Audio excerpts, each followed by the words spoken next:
With 2023 done and dusted, it's time to do another gaming recap. Since I'm a slow gamer, these are going to include games that came out in previous years. Fair warning.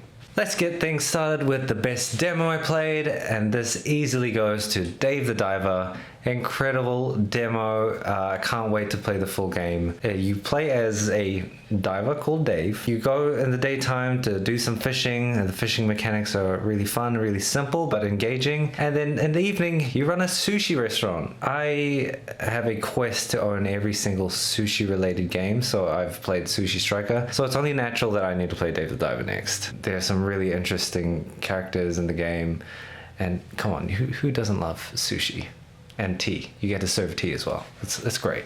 Moving right along into best music with Ori and the Will of the Wisps. Now, I've played Ori and the Blind Forest, also an incredible Metroidvania with a beautiful story and beautiful music, and a story that can be told with barely any words. And Will of the Wisps does basically the same and just adds to the mechanics, adds to the story. You get a few more characters, some heartbreak, and yeah, it's just a great game. A great game with a beautiful soundtrack. Next, best visuals. This year's best visuals for me goes to Uncharted 4, and specifically Uncharted 4 Legacy of Thieves. Every now and then just stop and take it all in. It's just incredible. It's basically a digital Bob Ross painting, multiple locations in the game. Just amazing what games do now. You know, that game came out years ago.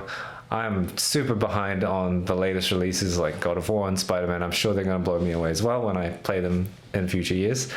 But for now, Uncharted 4, best visuals. Now, for best story. For me, the best story of the year was The Great Ace Attorney Chronicles. It's literally a story in the name. I'm a longtime fan of the Ace Attorney series, and this one just takes the stakes to another level. Not going to spoil anything there, but there's just such an interesting tale. Of course, you've got the mystery of the crimes. That's always good, but the overarching story, which is tied together at the very end, it's just magnificently put together. That's complemented by the amazingly written characters, the good old Sherlock Holmes, unforgettable. Okay, now for some less happy game awards to give away. This one's going to the biggest disappointment, and it's going to Slay the Spire. Now, this one really surprised me because I love card games. I love sort of turn-based tactics, and this one just got old really quickly. I guess I don't like the repetitiveness of this game as opposed to others. I played a game like Legends of Runeterra, and for some reason that one doesn't bore me as much as Slay the Spire does. Yeah, Slay the Spire.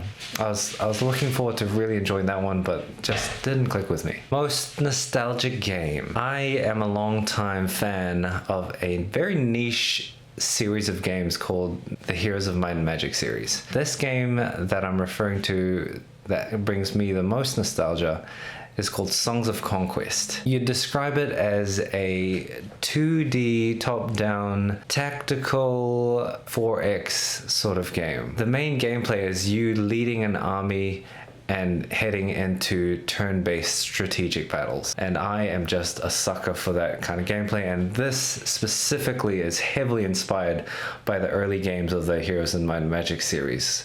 It takes those ideas and puts its own spin on it, and it's a very intriguing gameplay coupled with a really, really nice soundtrack as well. Okay, moving on to the oldest game that I played, and this one comes from 2010. Yes, I'm old. Oldest game I played in 2023 is Mountain Blade Warband. Coming out in 2010, it's an incredible game. It looks terrible.